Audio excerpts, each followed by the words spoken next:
All right, you primitive screwheads, listen up. Well, I got a burr under my saddle. We talk, you listen. Somebody that's going to take an innocent life is not mentally insane? You know them. Time to nut up or shut up. You love to hate them. It's the Denton and Sasquatch Show. Can I bring my AR-15 next time? Sure. Yes. This place is half talk show, half weird daycare. I love it. You can't handle the truth.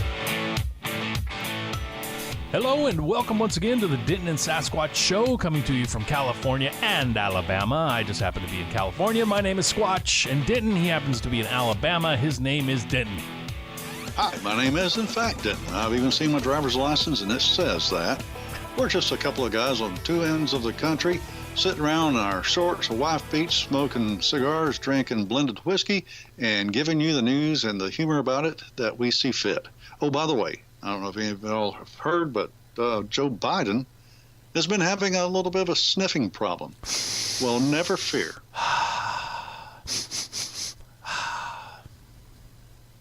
Do you know that's Sasquatch and I... I was going to say, did you know that's how Squatches greet each other? We sniff each other. You dogs. But Sasquatch and I have figured out the problem that Joe's having. We understand his plight, and we are here to help him. And at the end of the show, we are going to explain this and what you can do to help Joe Biden. So just stick around, and here we go. Good old Uncle Joe.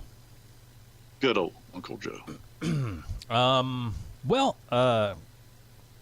Everybody loves California news, right? Oh, yeah. Well, let's do some California news. As of yesterday, California is now a sanctuary state. The Los Angeles Times asking how a place with 58,000 homeless people can continue to function. The Golden State has the worst quality of life in the nation. Another illegal immigrant bragging about how he killed 2 Sacramento cops in front of a packed courtroom and calling them cowards. It could also take a toll on the housing market here in California. We take you now to the California desk. Here's Denton and Sasquatch. I wish they all could be California.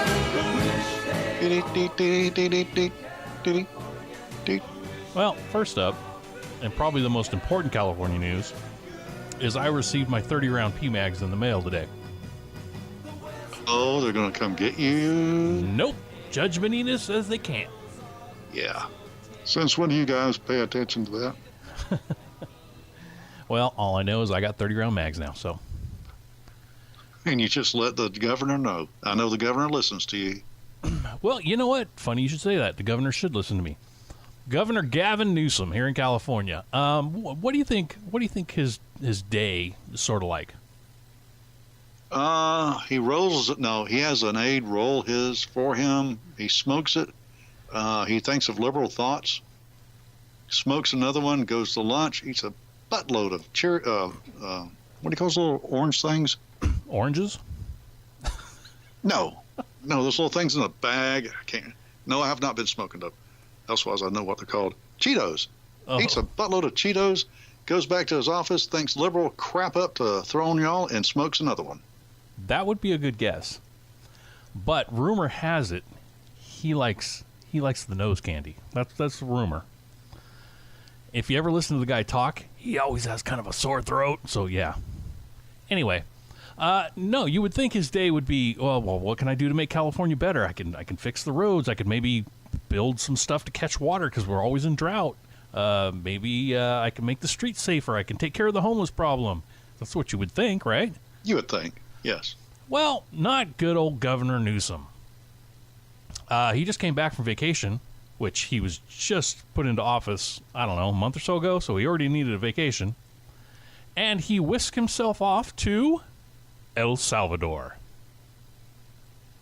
To hang out with people that are like him. Well, he said to learn about poverty and violence that is forcing the residents to flee. He couldn't go to San Francisco? Well, yeah, that's where he's from, but his ultimate point in traveling to the Central American nation was to demonstrate an alternative to President Trump's demoralizing rhetoric. Well, what did he learn? Did he tell you what he learned? Well, it says here that Trump recently moved to halt foreign aid to El Salvador, Honduras, and Guatemala. Newsom met Trump's actions with some harsh words for the president. Now I'm quoting Newsom. Right now, you have a president that talks down to people, talks past people, demoralizes folks living here and there, here and their relatives in the United States. I think it's important to let folks know that that's not our country. That's an individual in our country who happens at this moment to be president. Well, see, when I voted for Trump, I was voting for the president of this country. And I kind of want him to think more about my country than any other country, to be honest with you. And anybody who comes into this country should be properly vetted, not just flow across the borders, and they should bring some kind of something along that we need, not just because they need something. They can have their needs back in their own country. That's my thought. What do you think? I would agree with that. I would also think that the governor that we put into office, well, not me personally, but the Californians did, would stay here and do the work of California. But he's more interested in El Salvador. Yeah. Over his 4-day trip, Newsom plans to meet with President Salvador Sanchez Serén, U.S. Ambassador Jean Maynes, and President-elect Nayib Bukele. I don't know if I said that right.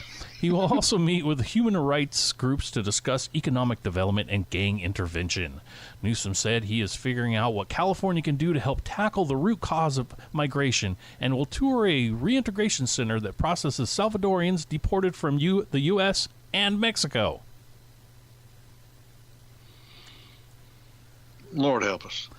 Okay, so now that you got that fresh on your mind, let me move to the next California thing. You people suck. Tell me about it. Next up, California is drowning in tax measures. It just all kind of... Drowning in what measures? You're breaking up. Oh, sorry, tax measures. Tax measures. Yes. Drowning, yes. According to KFI, there is a bevy of new tax bills listed on the legislature this year, forcing Californians to decide on issues that could cost them more money in future as the state wasn't already too expensive. The California Tax Foundation has reportedly counted more than $6.2 billion worth of tax increases proposals pending in the legislature. What's even worse is that it expects that figure to grow substantially as bills are amended with details. So they haven't even given us the details yet, and they want $6.2 billion from us. Well, I'm tired of that. I really am, because California is a stronghold for liberalism, and when the liberals can't afford to live there anymore, they move to conservative places, Austin, Texas, and screw that place up. Yep. Well, and so, No, go ahead. You guys need to quit taxing yourselves to where you guys have to move out. Well, I agree. Instead of doing that, turn it into that liberal utopia everybody talks about and make people want to stay there. I don't know how you do it. I don't think you can do it. But if they're going to try this liberal utopia, make sure it's contained. Well, you would think so. But, I mean, anybody that's out there, and right now in the news, there's a lot of, socialism, the Democrats are screaming and yelling, Venezuela and all those other countries that tried socialism, they did it wrong. We're going to do it right. Well, California is basically turning into socialism. You would think that Newsom would be, fixing the roads, taking care of the homeless problem, doing things like that. Nope. Here's some of the taxes. Soda tax on sugary drinks, which would hike the tax on soda by 2 cents an ounce or 24 cents per 12-ounce can. So 1 can of Coke is now 24 cents more expensive.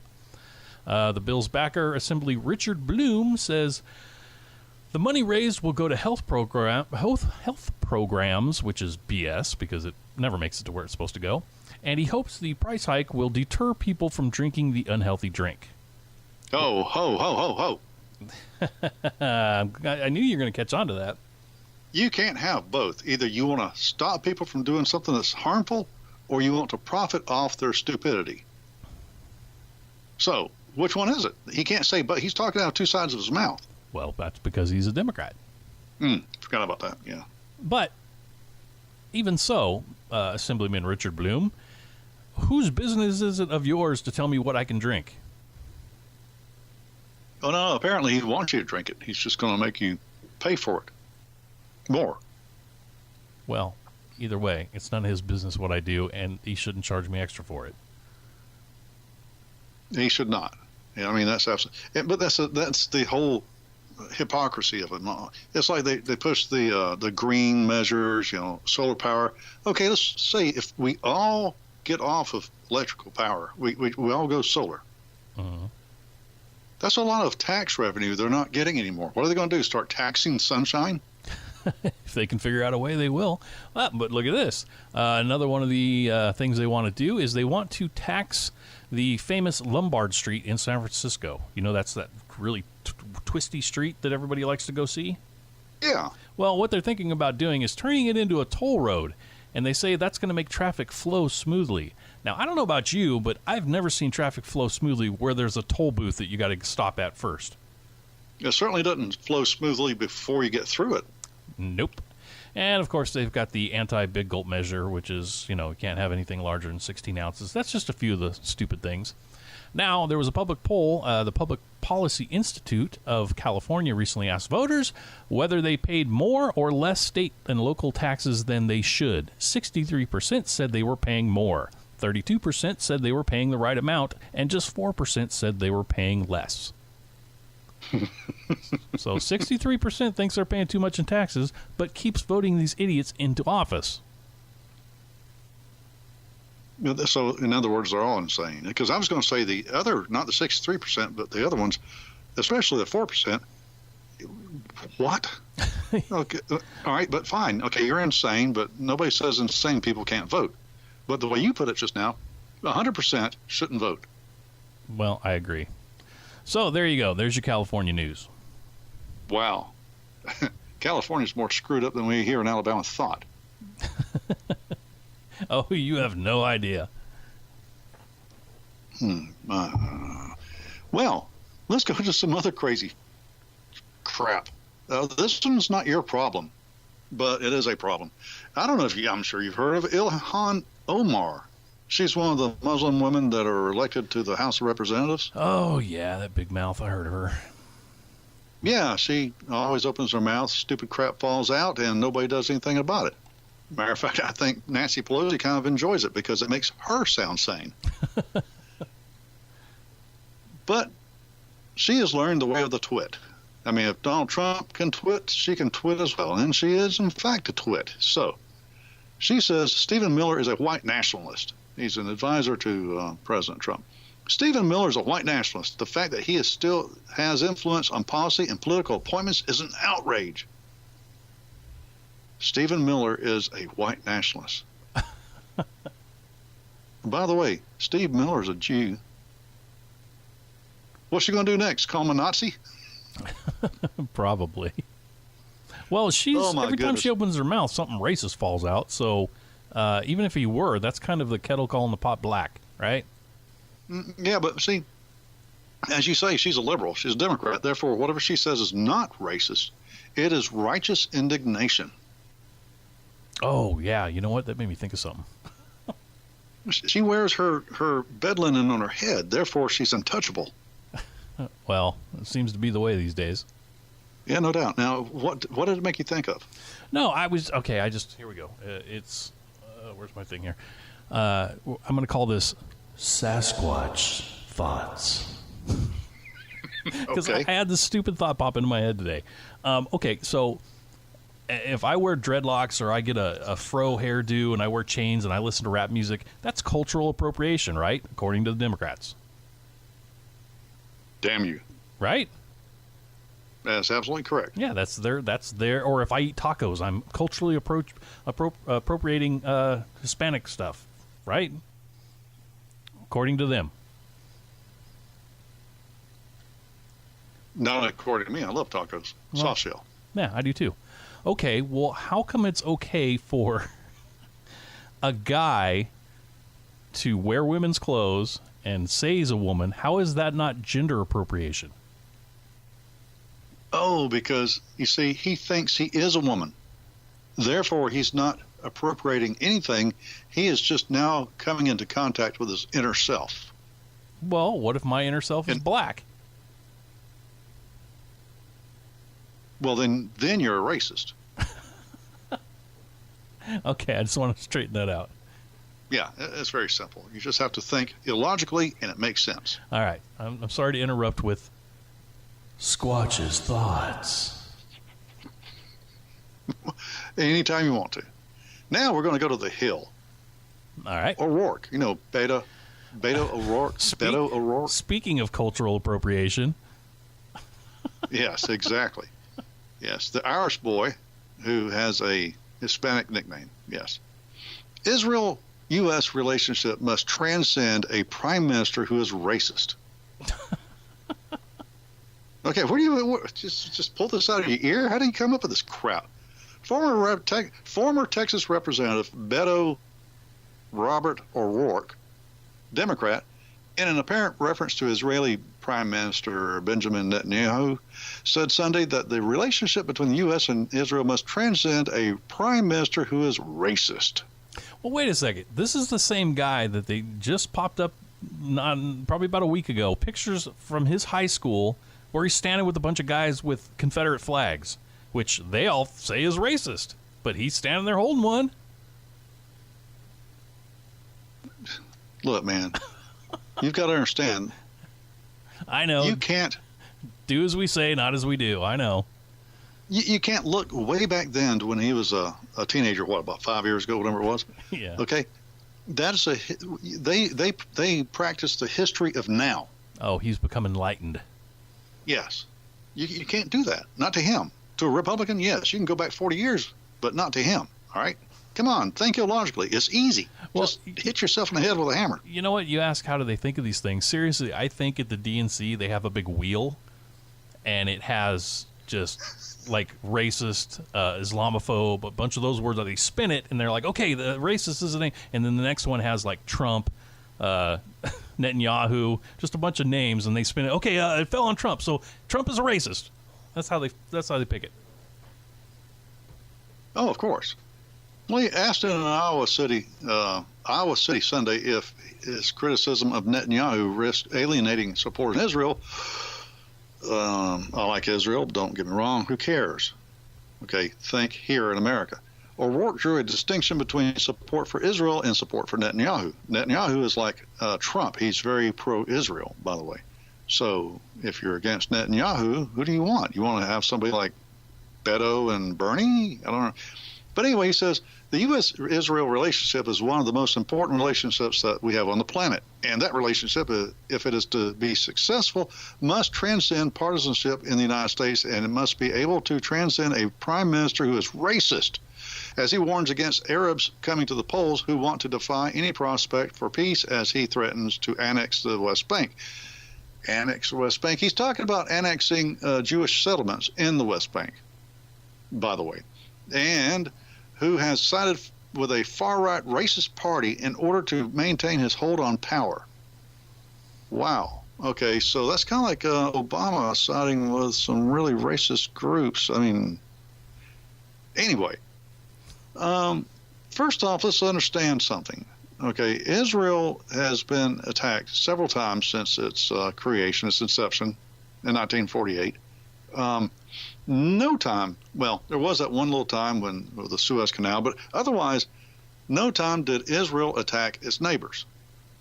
All right, now, it regained Jerusalem and parts of the West Bank because it was attacked, it defended itself, and it gained ground. Now, that for time immemorial, that is A-OK. You get to do that.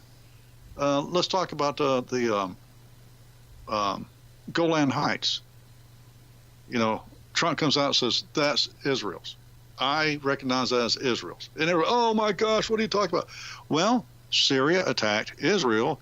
Israel took over the Golan Heights because it had been attacked. It gets to keep the land. Now, since when do we change all the rules of warfare to make the Muslims happy? It doesn't make sense. Now, let's go back again to one more thing. The West Bank was annexed by Jordan. Okay, do you remember that? Mm-hmm. The original annexation of the so-called West Bank, that's not what it should be called, but anyway, we'll call it that because that's what everybody understands it to be now. And then we had Yasser Arafat come along, you know, and the so-called Palestinians ain't nothing but a bunch of mongrel Arabs from different countries that came there in that region and to Israel, because guess what? The Jews came there and made the place grow again. And so the Arabs came for jobs. And that's how they got there. Beforehand, they just were roving bands of morons. Okay, they didn't have any home there. But anyway, there was a point in time when Jordan, because of Arafat and all the ruckus that the so-called Palestinians were kicking up, they said, yeah, the West Bank ain't ours. Well, wait a minute. Hold on. Nope. We disclaim everything about it. So now you have this place with a bunch of mongrel morons, and you have Jordan on one side and Israel on the other side. Okay, what? What do you want to do with them? What they want to do there is to, reclaim all of Israel. So Beto O'Rourke, look at your little Irish crap. Moron. I'd like to meet him in an Irish bar. Yeah, moron. It'd be fun to meet him in an Irish bar. I believe it's illegal to punch people in an Irish bar. I don't know. But anyway, there is nothing racist about Netanyahu or Israel. As a matter of fact, you tell me the first Arab country where there are cabinet members or Senate members that are Jews. One. Just give me one. Just give me one where Jews can live there happily. Saudi Arabia? Nope. Egypt? Nope. Jordan? Nope. United Arab Emirates? Nope. Okay, but in the Israeli Knesset, there are Arabs elected, and they sit in there, and they are taken just like anybody else in the Knesset. Where is the racism? I ask you. O'Rourke, every time you open your mouth, you sound like Ilhan Omar woman. Moronic. I like the word tonight. Moron and moronic. Now. Today's show brought to you by the number 3 and the word moron. Who else can I just piss off? And they can piss off. Anyway, here's another one. Now let's go back to America. This is from the Independent Sentinel. House Dems add unconstitutional gun control in a bill protecting women. Oh. And by the way, Sass, what? I'd just say thank goodness we're finally protecting women. I know. We finally are getting a bill where it's illegal to kill women, beat them up, rape them, rob them, pillage and burn, yahoo. You know the deal. I don't know why we didn't finally get around to this bill beforehand. But, and I'm going to teach my wife a thing or two before this bill's passed. I'm telling you right now. I hope she doesn't listen to this. Anyhow, the House Democrats passed the Violence Against Women Act this past Thursday, 263-58, and included an unconstitutional gun legislation bill. 33 Republicans voted for the bill as well. Now, the Democrats sneaked the gun control into the bill meant to combat domestic violence. Okay, so this bill is about domestic violence. I thought we already had laws against domestic violence. Well, I got an idea. But thank God what's that? How about we just give women guns and they can protect themselves? Well, that'd be wrong. Oh, but it's oh so right. No, it'd be absolutely wrong because you can't put a gun in people's hands because they might do something crazy. You never know because people are crazy. I'm just trying to go with the logic thing. It didn't work this time. Anyway, the Democrats sneaked the gun control in the bill meant to combat domestic violence. Republicans are committed to reauthorizing the VAWA. However, Democrats have refused to engage on the issue in a meaningful bipartisan manner and instead rushed a partisan bill on the floor, said Minority Whip Steve Scalise, which that man should be president next, by the way. Yeah. In the name of protecting women, Democrats are exploiting this bill as an opportunity to assault the Second Amendment rights of American citizens, and it's despicable that anyone will seize on such an opportunity to weaponize a measure that was meant to protect victims. And let's go down here. How it's written right now, you could be convicted for a misdemeanor stalking offense for a tweet that causes someone emotional distress, and then you would be prohibited from owning a firearm. Well, that's great because every time I open Twitter, I am caused distress. So that means everybody on Twitter is now banned from owning a firearm. You know those mags you just got? Yep. They're gone. Darn it. So what we have is Democrats in the House, again, trying to strip us of our Second Amendment rights, however they can. Any way, any corner they can chip away at, they're going to do it. Well, not only is it Second Amendment rights, it's Fourth Amendment rights. Well, yeah, because they're going to bust in your house to take those things. Well, no due process. But no, there will be due process because everybody knew that you violated that law, and they're going to arrest you for that. And because they arrested you for that, they're going to take your gun and your magazines. You evil white man. I'm going to get a hat that says that. Evil white man. I got some friends that walk around with Proud Infidel shirts. I like those too. Yeah. Okay, let's go on to some other insanity. I'm trying to rush this because we don't need to make this an hour and a half long. Now let's go to the other hotbed for insanity. Pope Francis continued his immigration crusade this weekend, saying that migrants bring with them the wealth of a multicultural and multi-ethnic world. I'm going to have to disagree with you there, Pope. Well, he doesn't care because he's the Pope and you're not. Well, and the reason I say that is because the migrants that come here come from countries where everybody is that. There's no diversity there. There's no like Honduras. They're all Hondurans. So well, see, the point is not the shithole countries they're coming from. Who cares about them? The important thing is that the Western world becomes multicultural and multi-ethnic because, you know, when you're fragmented, it works better. Just like a bone. When you fragment a bone, like your leg bone, you can walk much better, can't you? Oh, of course. But no, he's saying they bring diversity. No, they don't. They bring their culture. That's it. They don't bring a bunch of cultures. They bring their culture. That's why you need a bunch of people from different shithole countries to migrate to your country so you'll be a better little man. Oh, okay. So all of those countries, it's okay that they hold on to their culture and they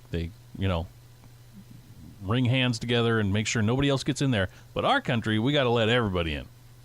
Absolutely. Okay. Now you're getting it. Man, I was thinking he was never going to get this. Anyway, he says, let us thank God for multi-ethnic and multicultural society because dialogue among cultures, persons, and ethnicities is richness. Okay, now look here, Pope. First off, your hat looks funny. Second off, if I want to talk to somebody, I can talk to people if they speak my language. I can do this on Skype or something like that. I can go to message boards and hang out with them, you know, or I could get off my wallet and my dead ass and get in a plane, which ain't going to happen because ain't no TSA guy going to grope me or X-ray me. But I could go to another country for vacation and hang out with another culture and say, woohoo, I'm multicultural now. But when it comes to this country, I would just as soon us be kind of, together. Just a thought, because I would like my fellow countrymen, if they stop going through these propaganda schools, to understand how our government works and how our morality is supposed to be and ethics and principles, and that brings strength. Not being fragmented, you weird hat-wearing... Anyway. He says, we must not be afraid of the water of life. What does that mean? Of this multi-ethnicity, of this multiculturalism. And here I touch on a sore topic. Don't be afraid of migrants. Don't be afraid of the water of life because it has Giardia. Yeah. Okay, Pope, open up the gates to your walled area and just let everybody in. Hey, I want to go there because I want to know what all kinds of treasures they have in the basement. Well, and I want to bring my diversity and my culturalism there. I want to bring my Southern Baptism into the Catholic little place there. Then he says, migrants are those who always bring riches. Europe itself was made by migrants. The barbarians, the Celts. Those barbarians, they brought so much richness and wealth and wonder to Rome. Well, on a long enough timeline... Okay. And he should know about Rome. On a long enough timeline, every place on Earth was started by migrants. Yeah, so these people like him, they say these retarded things, and we're all going, you're wrong, but then we cut ourselves off because then we realize, well, yeah, humans spread. And see, that little bit of logic in our head, okay, causes us to pause as we're working the logic out in our own head, and then these idiots snicker and they walk off going, yep, I won. No, you didn't. You spewed off a bunch of nonsense, and you caused us to have a mental breakdown here. Okay, so anyway, yes, just a little bit more nonsense from the Vatican. Now, let's get some more nonsense from the UK. All right. Now, if you went to prepperforms.net, you would have saw that I had a thread up. It's about, how the gatekeepers, the informational gatekeepers are really suppressing information. I'm surprised anybody can even hear us because we cross over so many PC lines, it's not funny every time we record. But I guess Potomac's a little bit more lenient. But the United Kingdom is going to make sure that they are the I just hit my microphone. They are the leading, cutting edge of insanity. Now, I'm in favor of a regulation, another commerce clause, because information now is commerce. Okay, they didn't have it back then when our country's been founded, but our information is a product. As we're looking for a product, which is whatever we found on YouTube and Facebook and Twitter and Google, everything's a product now, to include information. Well, these information gatekeepers are making sure that I don't know if you've noticed down through the years, I'm sure you have, you can type in something in Google, the same thing you typed in 10 years ago, but you're not going to get anything near what you were looking for like you did back then, because now they make sure they push the liberal agenda up top of your search, and even if it's still there to be found, they make sure you have to wade through pages and pages and pages of search results to find something that's like what you're looking for. Oh yeah, you want to test that theory? Just type in Trump. You'll have to go through 10 pages of negative stories about Trump before you find anything remotely good about Trump. Absolutely. You can even type in something good about Trump that you're looking for, and guess what? Everything's going to be reversed on it to where it's bad for Trump. Uh-huh. So I thoroughly believe there needs to be some kind of regulation that says these social media, as they call it, corporations, have to be not fair and balanced. I'm not looking for fair and balanced. I'm looking for, when I'm searching for something on Google, I find it. I don't find what they want me to find. I want to find what I want to find. And as long as Sasquatch and Denton do not cross any legal, when I say legal lines, I'm talking about the law as we understand it. I'm not talking about, they say, well, it's now illegal for you to call a trans-testicle apricot anything but what it wants to be. You know what I'm saying? Okay, that's not a law that's in line with the laws of nature. Nature's God, so I don't even recognize it. But as long as we're not crossing any legal lines, we get to say what we want to say. I think that's fair, if you want to call it fair. I think it's objective. That should be the objective way of looking at things. But here's the thing. The regulator will be tasked, this is in the UK, they're coming down hard on the Internet because they want to make it Internet a safer place. Okay, so this is what they're shooting for. No, I'm listening intently. Oh, okay. Well, I'm hearing things in my head then. The incitement of violence and the spread of violent, including terrorist content. Wow, does this mean they're going to get rid of Antifa on the Internet? Encouragement of self-harm or suicide. Yeah, okay, well, nobody should be encouraging others to hurt themselves or commit suicide. Then again, other people shouldn't be susceptible to people telling them to kill themselves.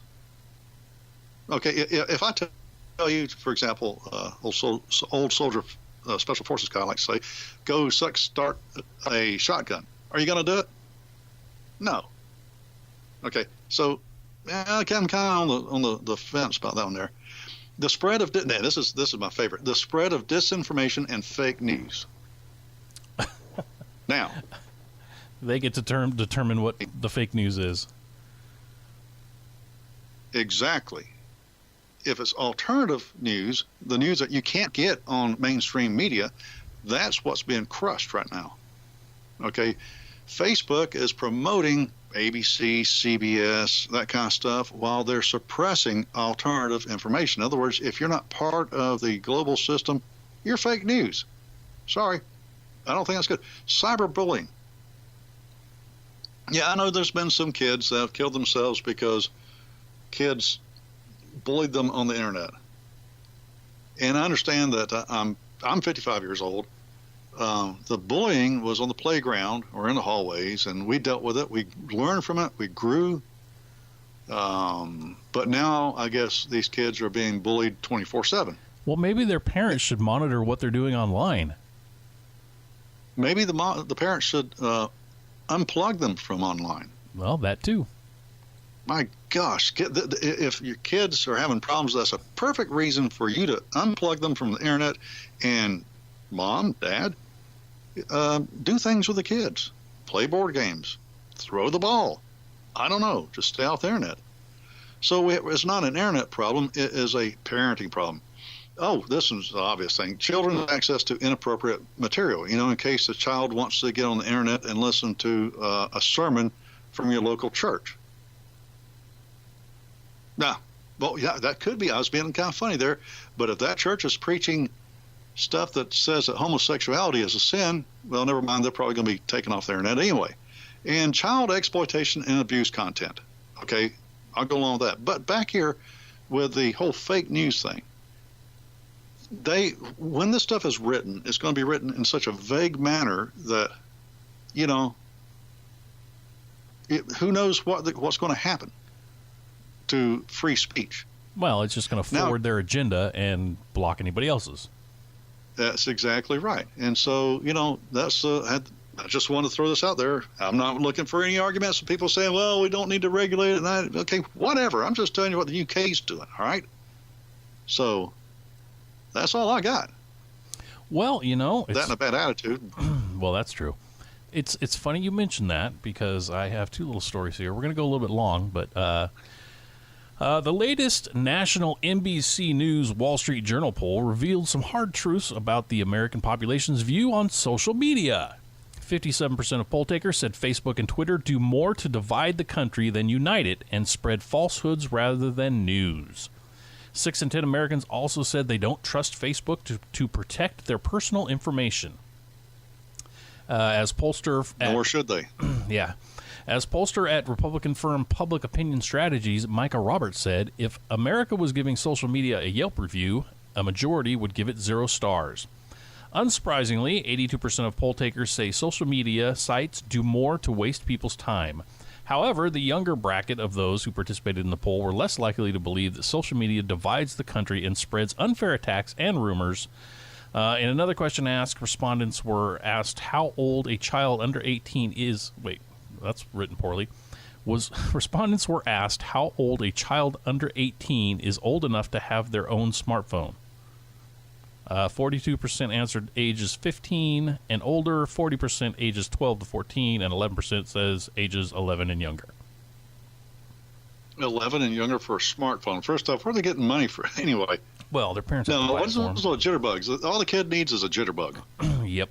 But I am glad to see that Americans are starting to understand that this social media stuff is a bunch of crap.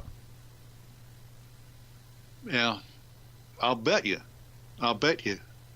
95% of those people who say that are still on Facebook and Twitter, Instagram, whatnot. Oh, yeah, it's addicting. I mean, they set it up with algorithms to get you addicted to being on that. I was that way. I was on Facebook a long time ago, and I was the same way. I had to go to Facebook and see whatever he was saying. But I finally broke the addiction, and I don't care about Facebook anymore. I disconnected from Facebook, and I didn't have any kind of withdrawal. I found it very liberating. I do miss a couple of my friends, but then again, if they were really friends, they'd give me a call on the phone. Exactly. Now, okay, a little while ago you were talking about the UK regulating things, and of course they want to do this all over the place. Facebook has taken down a lot of conservative groups, correct? That's correct. They have. Well, one they haven't taken down is going on in Nigeria. Let's meet Monica. She's 16. She's one of two sisters sold as wives to men who found their photographs on their father's Facebook page and contacted them. She and her 14-year-old sister never wanted to get married until they completed their secondary education. The sisters belong to the, I don't know how to say this, Bichivi community, which is a large tribe of 17 villages where there is a long tradition in which young girls, often referred to as money women or money wives, are sold in exchange for food, livestock, cash, or to settle debts. Like hundreds. So they're chattel property. Yeah, pretty much. Like hundreds or perhaps thousands of girls from the Bichev clan who are victims of money marriages, Monica and her sister were sold without their consent. Their father wanted to clear a debt he owed to a distant relative. The two sisters got married a month apart to men whom they did not know at all and who were old enough to be their grandfathers. This is Monica talking now. My father knew nothing about Facebook until my elder brother bought him a smartphone and convinced him to join Facebook and post our photographs whenever he likes. He'll buy us new clothes and force me and my sister to put them on before taking photographs of us. Now, you're wondering to yourself, how could Facebook do this? They must not know about this. No, they know. How do you know they know?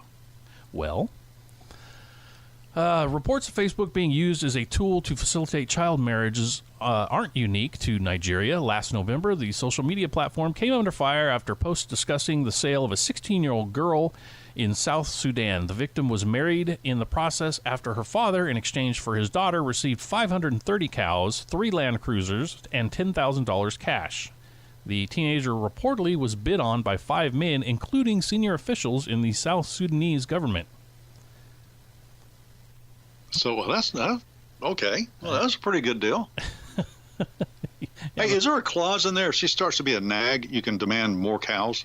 Well, I'm not going to read this whole story, but the girl Monica, she ran away after she was there for 2 months.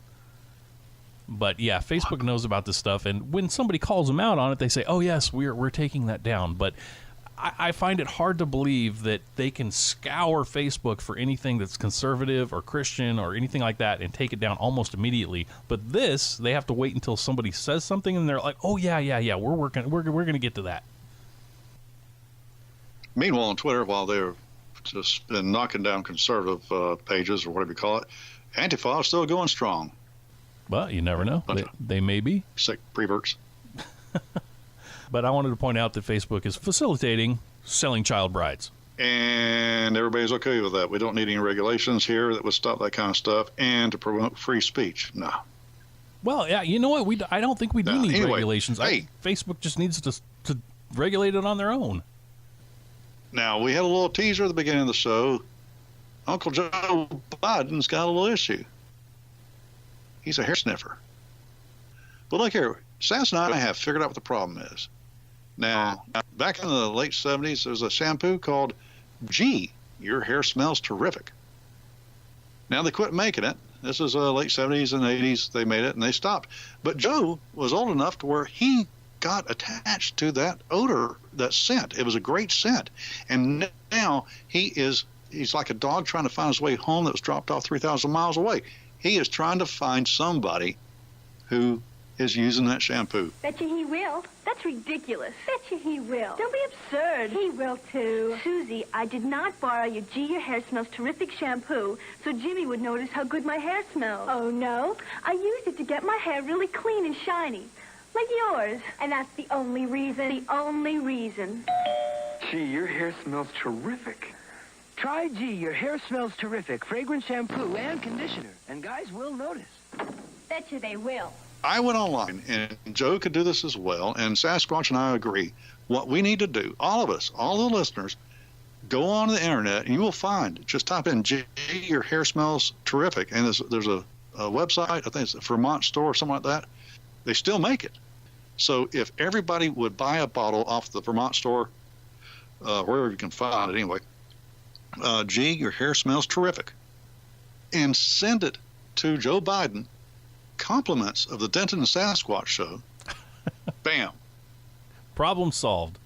Just leave it to Denton and Sasquatch. We will fix the problems of this world one problem at a time. If you want a problem solved, you can contact us at dentonandsasshow@gmail.com. Okay, send us your ideas, and we will tackle them for you.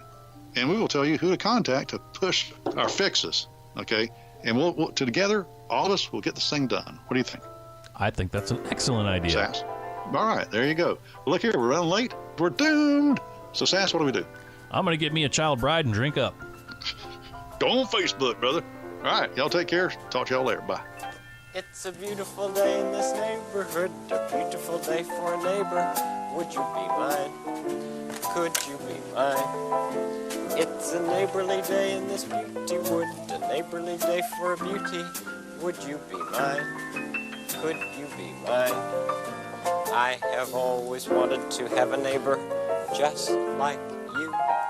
I've always wanted to live in a neighborhood with you. So let's make the most of this beautiful day.